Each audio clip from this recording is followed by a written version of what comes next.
Good, great evening to ya. It's your girl Key. I'm here. I'm going live.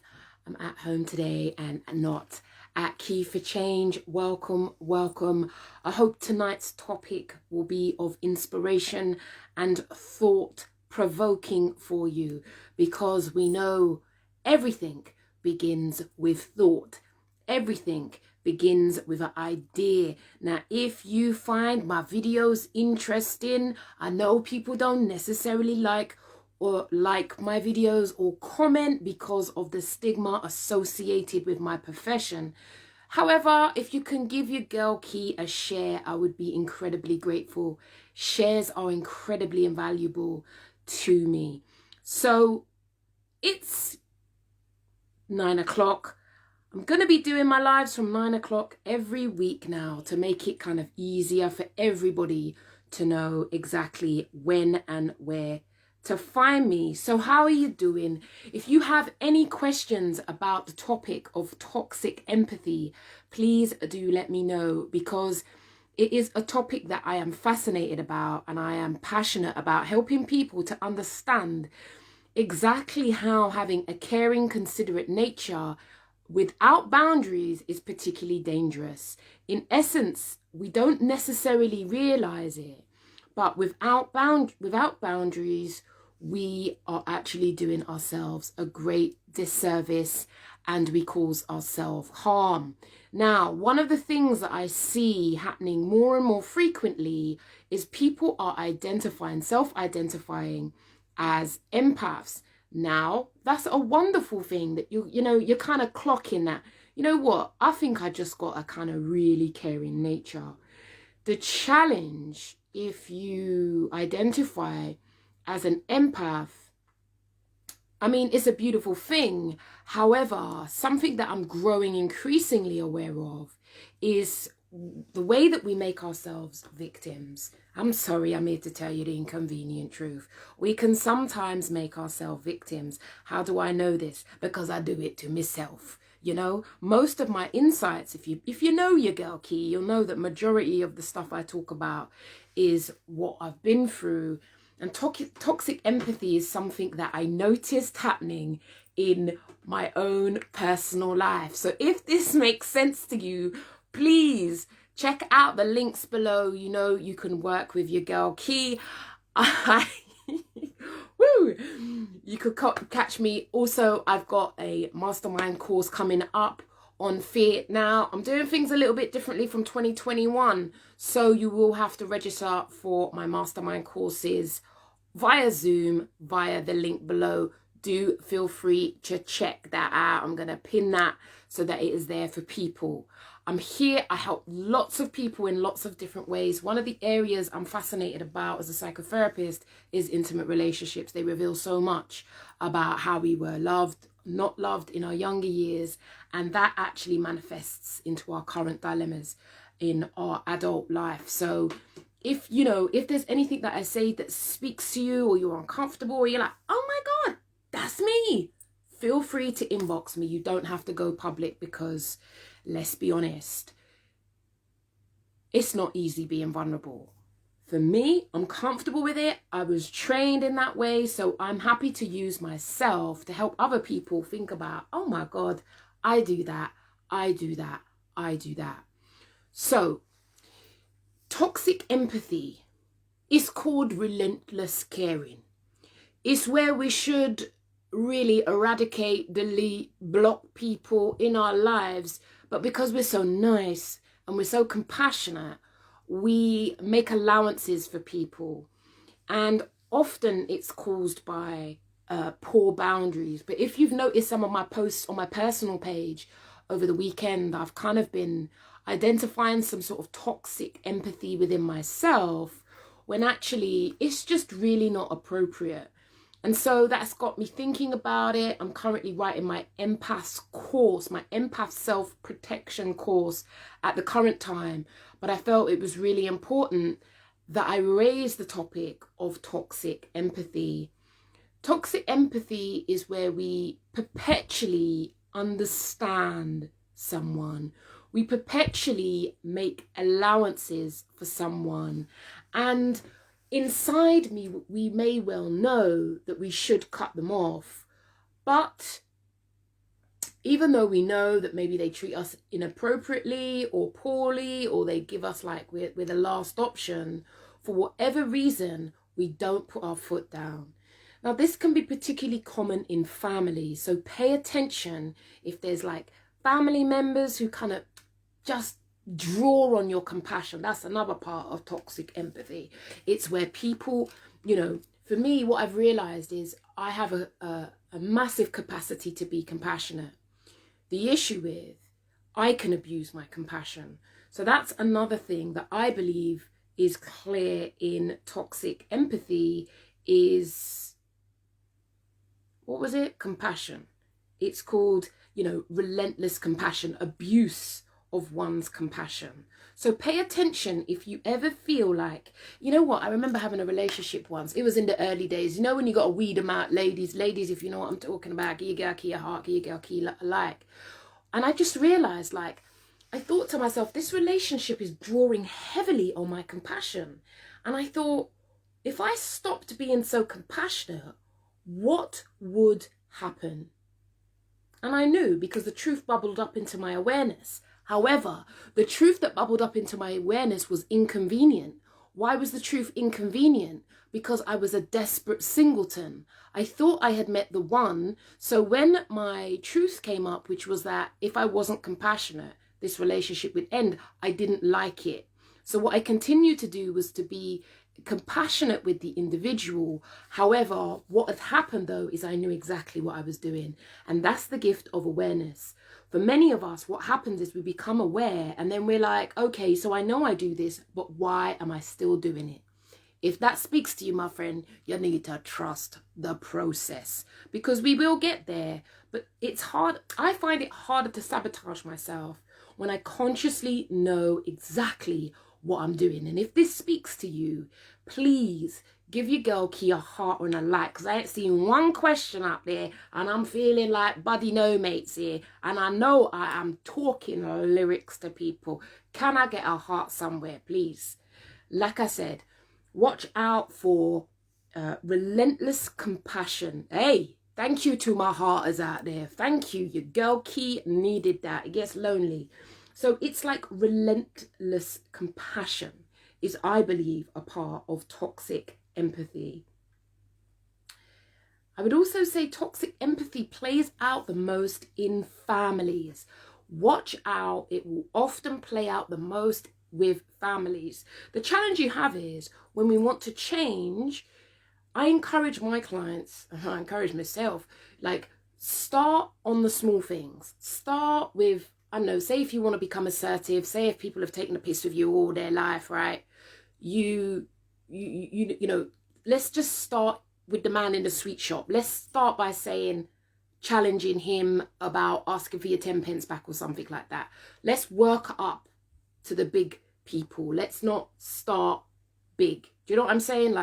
When you're trying to change, I always encourage people to start small. Start small.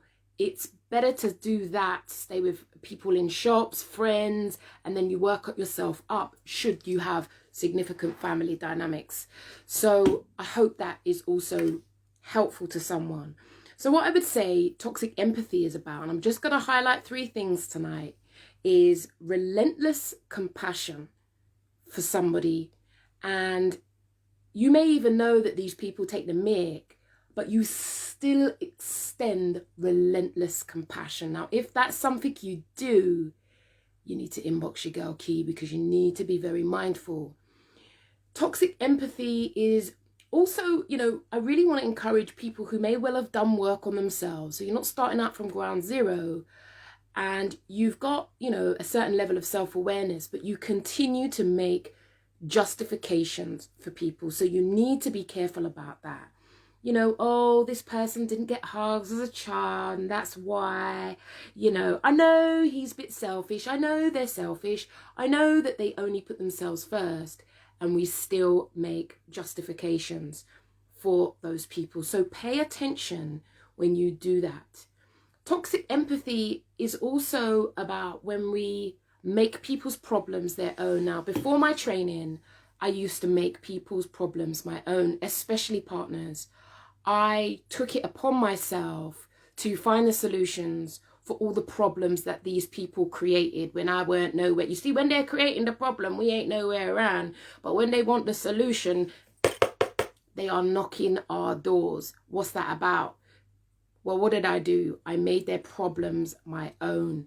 And if that speaks to you, if you tend to make people's problems your own, and you know that people use you, this is a pattern that's been going on in your life, and now you want to go around saying, oh yeah, I'm an empath, it's what I do, yet you still allow it to happen, that there, my sister, my brother, my friend, is called toxic empathy.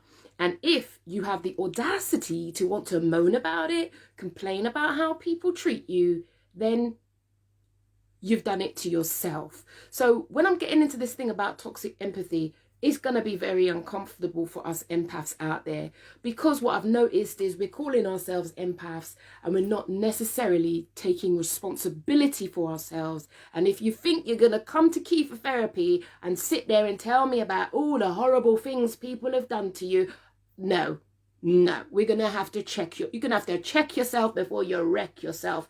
I don't know if anybody out there don't want to wreck themselves. I don't want to wreck myself. So what you need to be is challenged. And you know, girl, I've got your best interest at heart. However, we will need to have a conversation about what is it that you're doing. I believe, thank you, Zoe. I'm going to get to your comments. Thank you, Zoe. I appreciate that.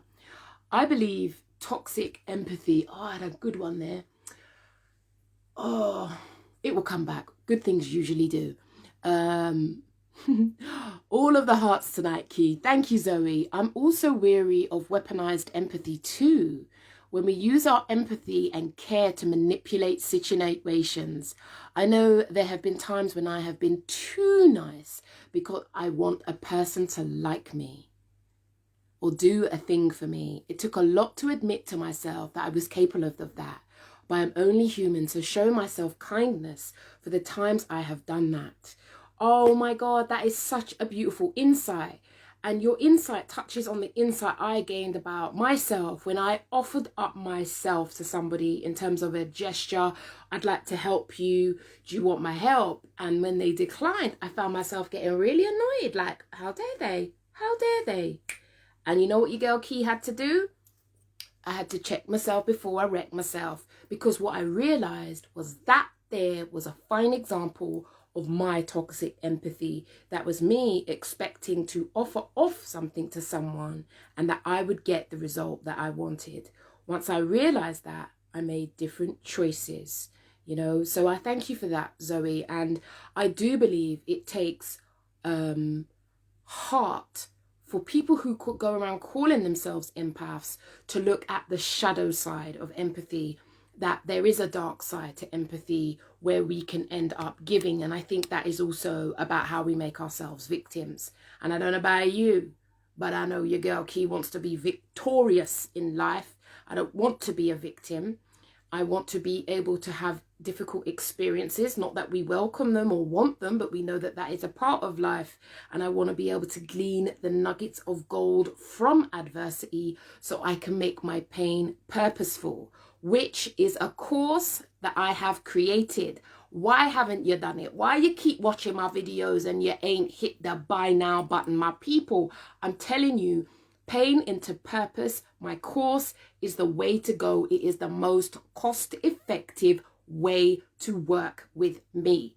2021, the game is going to change for you, girl Key. I got to step it up. People are telling me, Keely, you give too much away for free. You need to stop being so generous. So, you know, your girl Key has worked relentlessly to get herself to this position. But in 2021, the game is going to change. I got the second one. Do you see? It's come back to me. Accountability, hashtag accountability, Shah Pink. Big up the accountability membership group that is also in development for 2021. This will be where I bring people together, because one of the challenges I have as a helping professional is I want to be able to help as many people across the board. As you know, your girl Key is a grassroots girl, and I never want to be at that point where I'm not able to support people from a similar background where your girl Key has worked herself up for. And so one of the ways my team and I have found a way to contend with that, big up my Pain into Purpose graduates, feeling the love. Hope you like my new key.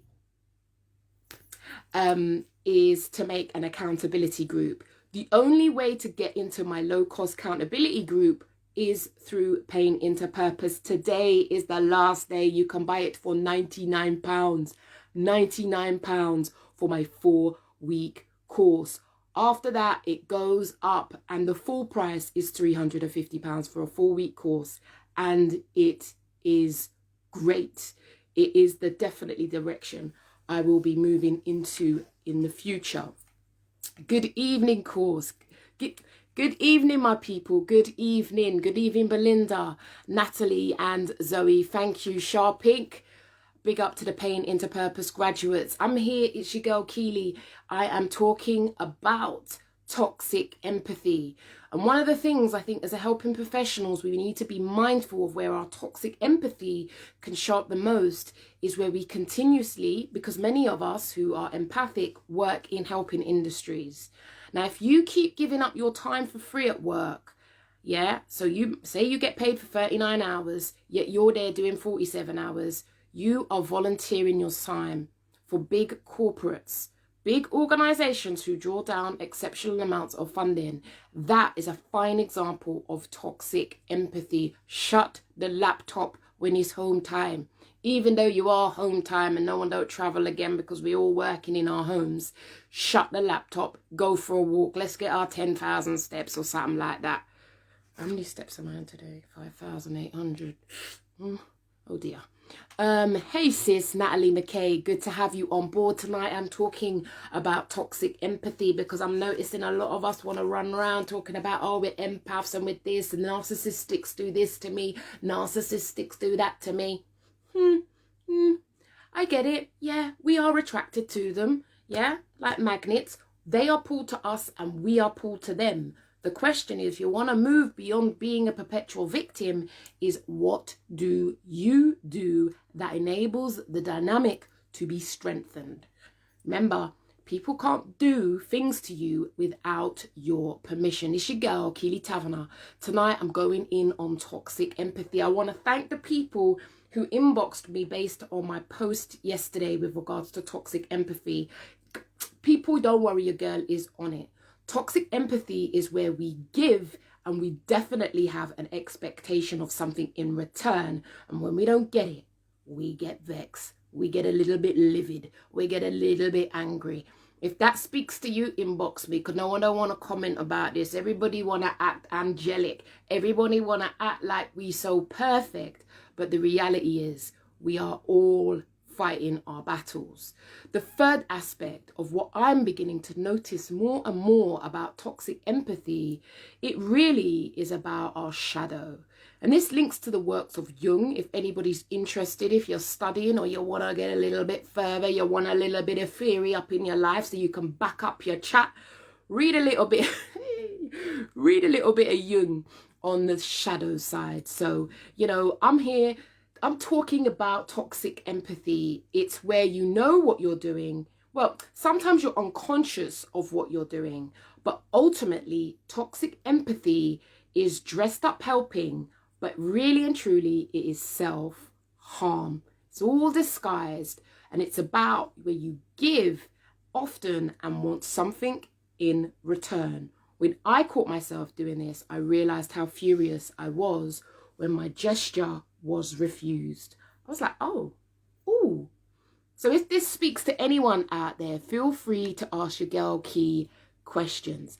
Ask me, like, why not? It's not for you. Remember, I know everybody out here is perfect. But one of the, I'm just going to sort of round this up. The 3 aspects of toxic empathy that I'm becoming increasingly aware of is the abuse of one's compassion, perpetual giving. I can also, you know what, I also kind of relate this to Sana, like some Christians as well. It's just perpetual givings. I remember working in prison, and we were often called the do-gooders, you know, the helpers. Oh, here comes the do-gooders, you know, as if we only see good in people when we're not clued up about the dark side of personality. But we also know that people can like kind of abuse that Christian way of being, of constantly helping. And for many Christians who've ended up in my therapy room, you know, perpetually helping is also something that I link to toxic empathy. One of the reasons why we can perpetually give is because we are also frightened to say no. But toxic empathy is in our shadows. So it's something you're not conscious of. I need to make that really clear. It's not in our conscious awareness. This is something that I help people to begin to come to terms with, begin to realize through the therapeutic endeavor. And one way to do this is boundaries. But boundaries don't help you when you're unconscious of your rationale behind giving. Subconscious manipulation, sharp pink. That's it. Subconscious manipulation. It's subconscious manipulation through the gestures of kindness and goodwill. But actually, when we don't get what we want, that's where we get the insights. And if you are conscious, if you are woke, you can be like, oh, that's interesting. Okay, that's very interesting. So pay attention. I also believe it can be linked to martyrdom and pedestalization. This is where we want people to put us on pedestals. Relentless giving. I'm so kind. I'm so kind. Oh, here, please, please, please come take from me. Martyrdom. Not good for you. Puts you on the pedestal. When we know what happens on the pedestal, there's only one way you can go, which is down. If people put myself on pedestals, as they frequently do, I really have to let people know I am human and I will take myself down. Because when you see other aspects of my character, people find that particularly alarming, only because they put me on pedestals. So I also think toxic empathy is linked to martyrdom. I also think it is about like perpetual sacrifice. Catch yourself if you often find yourself like making people's problems your own. And what I also think with regards to empaths and toxic empathy, it's where we in our intimate relationships perpetually find ourselves with people who we want to fix. Yeah. And so to move away from that, I think the challenge, and I write about this in my book, Why Love Hurts. You can get that on Amazon. Just Google Keeley Taverner on Amazon and you will find my book, Why Love Hurts. The challenge when we perpetually find ourselves with broken people is we find ourselves, I will fix him, I will fix her projects. I don't know about you, but as your girl Key is fighting some grey hairs here right now. It ain't about finding no demolition projects, no reconstruction projects. I ain't got the energy for it. It would be about how can you find someone, and if you're engaged in toxic empathy, you will potentially reject people who you don't need to fix. You'll reject them. You won't even know what to do with them because you'll be like, oh, they're boring. He's a bit dry. And I didn't click. No, it's not that, sister. It's because he was a robust character and didn't need you to come with your sirens like 999 ambulance to fix him. Yeah, that's the real reason. You know, your girl Key doesn't muck about with the words. We got to say it as it is. But I'm thanking you guys for your engagement tonight. See your happy smiles. Let's be real about stuff. Let's be real about stuff, you know, because it is serious out here. It's your girl, Keeley Taverner. This is just a quick live talking about my musings that will be going into my empaths course for 2021. If you do want to get on board, you can inbox me. Oh my gosh, she put a link up. Oh, my link to my book on Amazon, Why Love Hurts. Thank you. And what I would say to you, if you are interested in my empaths self-protection course, do inbox me. But you know your girl Key is going to be telling you the inconvenient truths that you need to hear. We need to hear these truths because I know you, like myself, want more for your life. I know you don't want to keep going around in circles. And so I'm brutal with the truthful, but it comes from a place of love because I know how much we have suffered when we have not been woke and just relentlessly giving. It is your girl, Keeley Taverner, psychotherapist, here at home, promoting Key for Change. If you have any questions, if anything I have said has spoken to you, feel free to inbox me. I'm going to go now because it's 9:30. So do take care of you, because if you don't,